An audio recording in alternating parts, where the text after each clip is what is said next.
Good day, everybody, and welcome to Tank vs. Power Armor, a definitive set of tests for Melee. For this video, I ran a series of tests against various bosses to once and for all have some concrete numbers around how much better Power Armor is over Tank Armor. There's a lot of background behind this and a lot of things I want to clarify before we really dig into the numbers and the actual test results.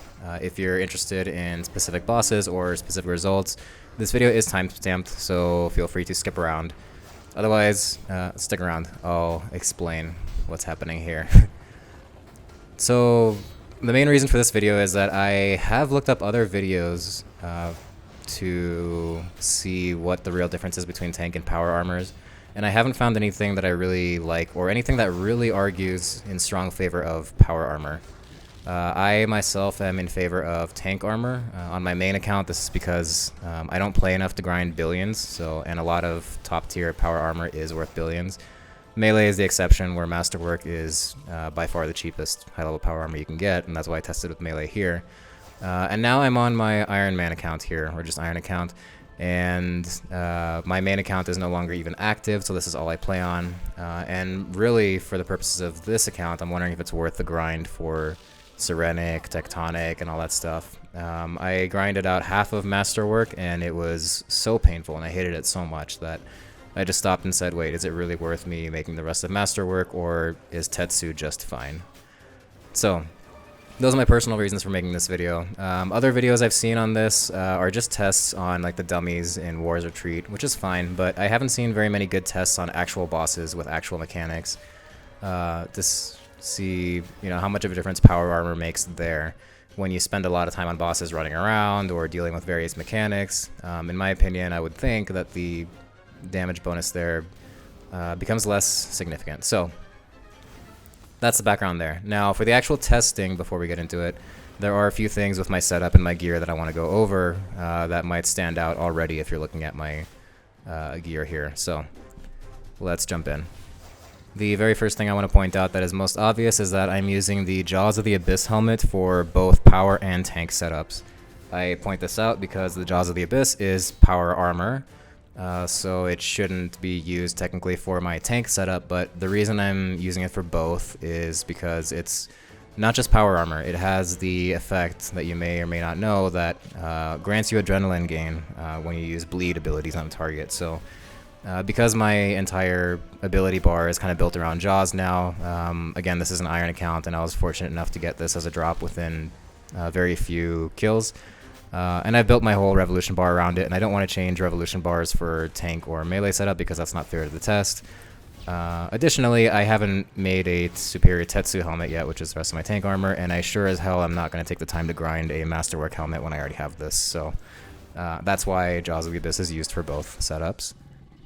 The second thing I want to point out is that this is a melee combat test, but I don't have any purchasable greater melee abilities. So no greater flurry, no greater fury, no greater barge, no onslaught, which doesn't matter for this test anyways, but yeah, just to point that out, you may notice it. And I want to point out that even though this isn't an optimal melee bar, it shouldn't matter for the purposes of the test because everything else is equal.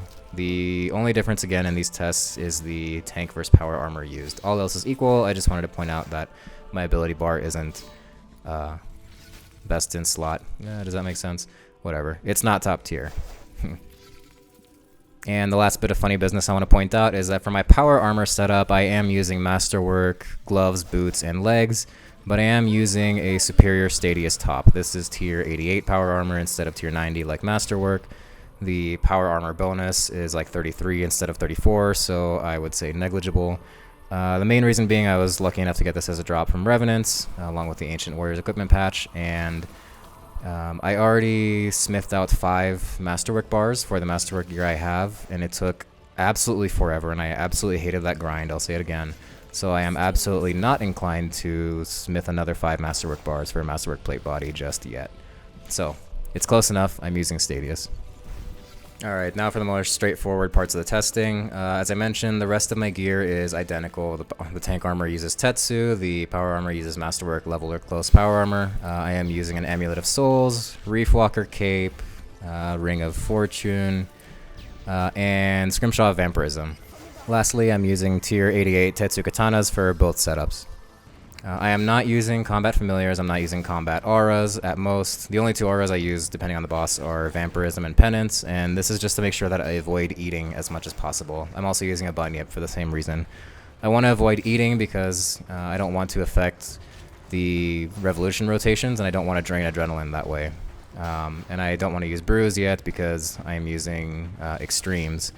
Another note, actually, there's a side experiment I'm doing here. You could call it an Overloads versus Extreme test. In that, in all these tests, I'm using Extreme Potions, which, unlike Overloads, drop your stats by 1 minute over time, and I repot at certain times. This was a side experiment to see what the impact really is of the stat drain of Extremes over time. There are a few deviations from this base setup depending on the boss, but again, it's the same change for both setups, so all things are equal for both power and tank testing, and I'll go over those once we get to those bosses. As for the selection of bosses, I ran tests on the Arch-Glacor with no mechanics, as kind of a baseline, Arch-Glacor with 5 mechanics, Vindicta in normal mode, and Rathis. I picked these bosses because they're a good mix of just straight up, you can stand there and DPS them for the most part, and some of them, like Vindicta and the Arch-Glacor with 5 mechanics, do have some time-wasting mechanics where you have to move around and stuff. So part of this testing was to see, with those types of bosses where you have to waste time, how much the damage increase of power armor really matters. Let's go over the numbers very quickly. So the ability damage bonus with tank armor is 1774, with power armor it's 1911. Similarly, it's a little bit higher for main hand and offhand bonuses with power armor. You can see on screen there. The percentage increase of power armor over tank for all these is roughly a little over 7%. That does not translate directly into 7% general damage increase for bosses, but just to know as a baseline, and I'll go more into why in a second here. The first boss tested on is the Arch-Glacor with 1 mechanic. This is just a baseline DPS dump because you don't really have to do anything with this level of stats and gear, and with either a Vampirism aura or Soul Split, you can heal back all the damage. So the results here are about as expected. The kill times for each run are on screen, and by the way, I did 10 kills each for tank and power armor, and what I did to keep the rotations consistent is that every 5 kills, I repotted, so it took an extreme strength and attack, and then I teleported out to go to War's Retreat and refill my adrenaline. So every 5 kills starts with a full adrenaline bar and repotting. You can kind of see how that works in some of the kills here, as the fastest kill times are the ones where I led with Berserk, which is the first ability in my rotation bar, and the other kills vary. This is because the Arch-Glacor has relatively low health and takes relatively little time to kill, that leading with a Berserk versus firing off a Berserk towards the end makes a very big difference. As you can see, the average kill time speed increase, I don't know how to word that better, the average kill times were faster by a little over 4% for power armor versus tank armor. As I mentioned before, this does not translate exactly to the roughly 7% offensive bonus that power armor gives, and this is due to a lot of math involved with how abilities work and all that stuff, but this is the baseline. For straight up DPS dumps, power armor will give you a bit more than a 4% increase in your average kill times. The next test subject was Vindicta Gorvek, and the results here were actually a little bit alarming, and there's a lot more to discuss here. So the first thing you might notice off the bat is that actually my average kill times with power armor were slightly lower than my average kill times with tank armor. You could say they're statistically equivalent because it's only a 3-second difference out of a roughly 2-minute average, but it's still strange because we expect power armor to perform roughly 4% better, right? But let me give my thoughts on why I think this happened here. As far as I'm concerned, I think the way that I went about these kills was pretty much the same. And just to clarify, what I did here is every 4 kills, I teleported out to War's Retreat and got full adrenaline again, so every 4th kill here starts with Berserk and then goes on with the rest of the rotation. I also repotted every 4 kills. And I went through 3 rotations of that, which leads to a total of 12 kills for each tank and power armor. So I chose Vindicta on purpose because, like I mentioned earlier, I wanted to see the results of tank versus power armor in a situation where you have a boss that makes you run around a little bit or waste time a little bit. I tried as much as possible in both setups to avoid going away from DPSing, so avoid eating only until after the kill so as to not drain adrenaline. I just ate the ranged hit that Vindicta does with Protect from Range rather than doing a whole switching to a shield and resonance thing to, again, not distract from the rotation. And here's what I noticed. I did take substantially more damage with power armor, and for a few of these kills I did have to eat to save myself during the kill. That was not the case with power armor. With tank armor. This is strange, actually, and I did not expect that because the armor differences between these setups is not very big, as in the armor bonus for both setups is not that different. One thing about tank armor compared to power armor is, that you may already know, is that you do get a substantial HP boost, and you also get a damage reduction boost that's greater than power armor. So the damage reduction boost of the Tetsu over the Masterwork level armor is about 8% more. I did not really expect that to affect much, but like I said, one way or another, I ended up taking a lot more damage, and it caused me to eat a little bit at Vindicta. So I guess this goes to say if you're fighting a boss that you don't need to eat through, maybe, you can go with power armor. However, if you get slapped and hit pretty hard by a boss, you may actually prefer power armor because you will need to eat less and it'll distract from your...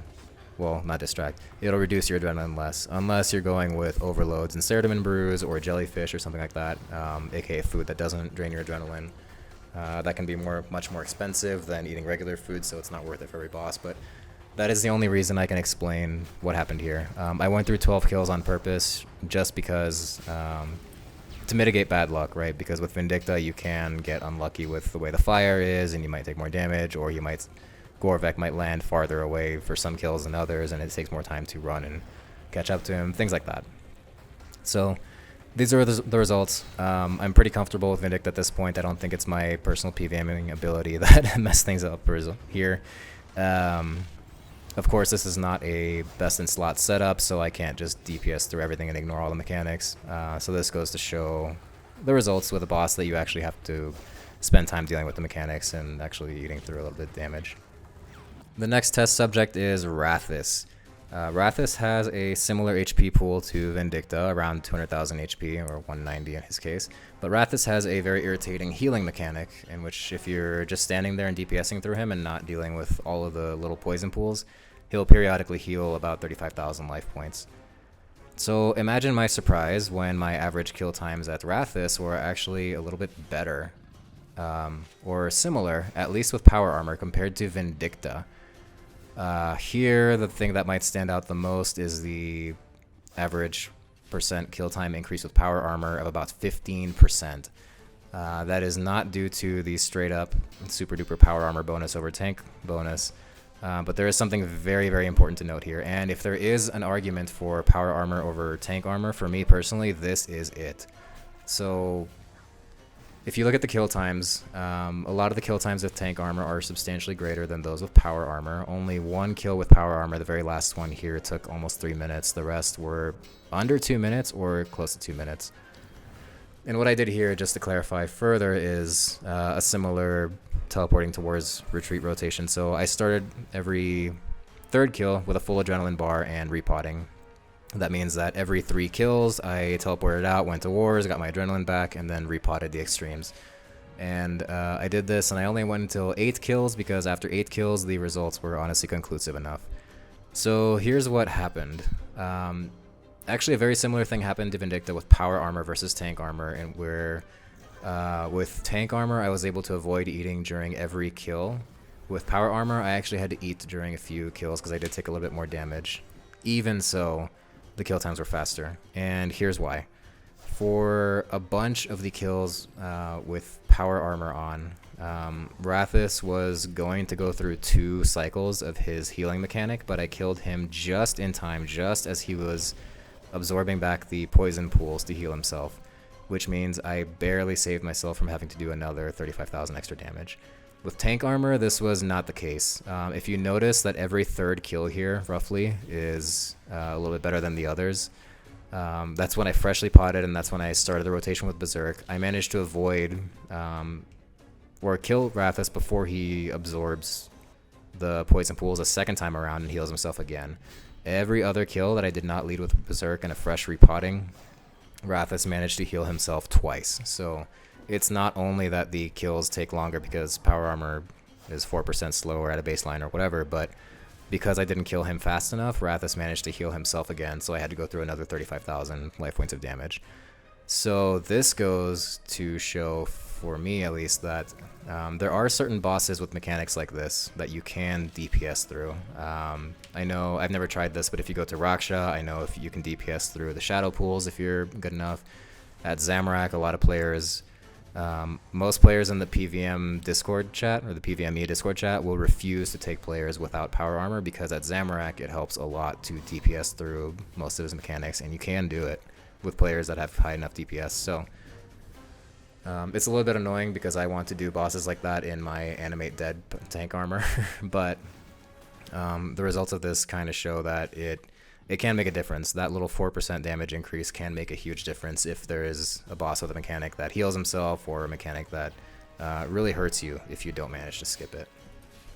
Now, I would also like to point out, since I'm still personally in favor of tank armor when possible, that this could have been avoided too in the tank setup if I just had like a Ripper Demon or even an Iron Titan or a Combat Aura instead of Vampirism or many other things. There are a lot of little DPS boosters that you can use. A Scripture of When probably would have done it, right?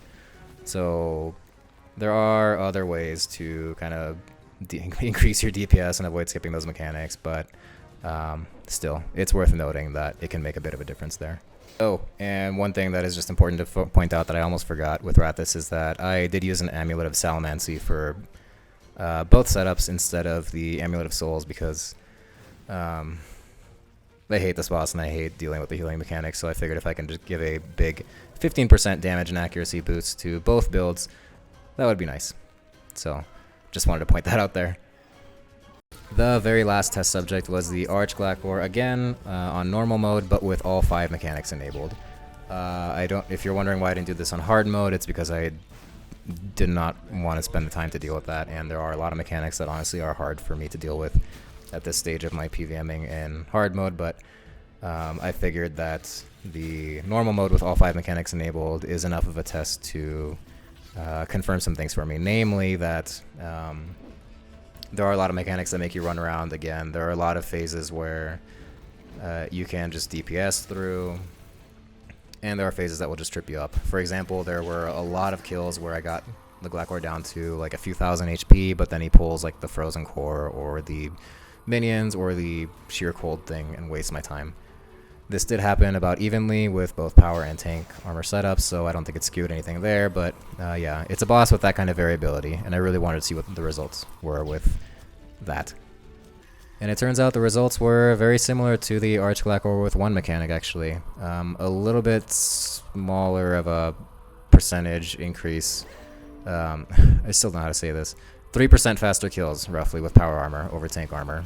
That's what I mean. So, not quite the 4%, 4 point something percent with no mechanics, but still a good bit of an increase, even with all the mechanics that waste time and all that stuff. So I did notice here again that I got hit a little bit more and my health got uncomfortably low a few more times, but with the Arch-Glacor it's easy to just flip on Soul Split or wait until the Frost Cannon to heal yourself completely, so it wasn't as big a deal as with the other bosses. Not much else to say here. Gear-wise, the only difference compared to other bosses is that I have a attuned Crystal Halberd. That is to switch really quickly to deal with the Glaciite minions. Tier 80 damage and accuracy is definitely not the greatest, but it's more than enough to deal with those minions quickly and get back to killing the Glacor. So those are all the test results. So what does this all mean? Generally speaking, yes, power armor is better than tank armor, at least for melee, in that it will get you faster kills, generally speaking. If you, let's see, I mean, the only exception in my case was with Vindicta, but like I kind of mentioned earlier, if I had like a Ripper Demon or some Combat Familiar or some Combat Aura, things could have been a little bit different and power armor probably would have come out on top. it looks like a savings of about 3 or 4%, right? Or a 3 or 4% increase in kill times. This definitely applies to things like Slayer, where I think the benefits of this will be seen even more. Just for a quick reference here of how much this can be worth it, like what does 3 or 4% faster actually mean? Out of 1 hour, 3% of an hour is about 1 minute 48 seconds. 4% of an hour is a little over 2 minutes. It's actually like 2.5 minutes.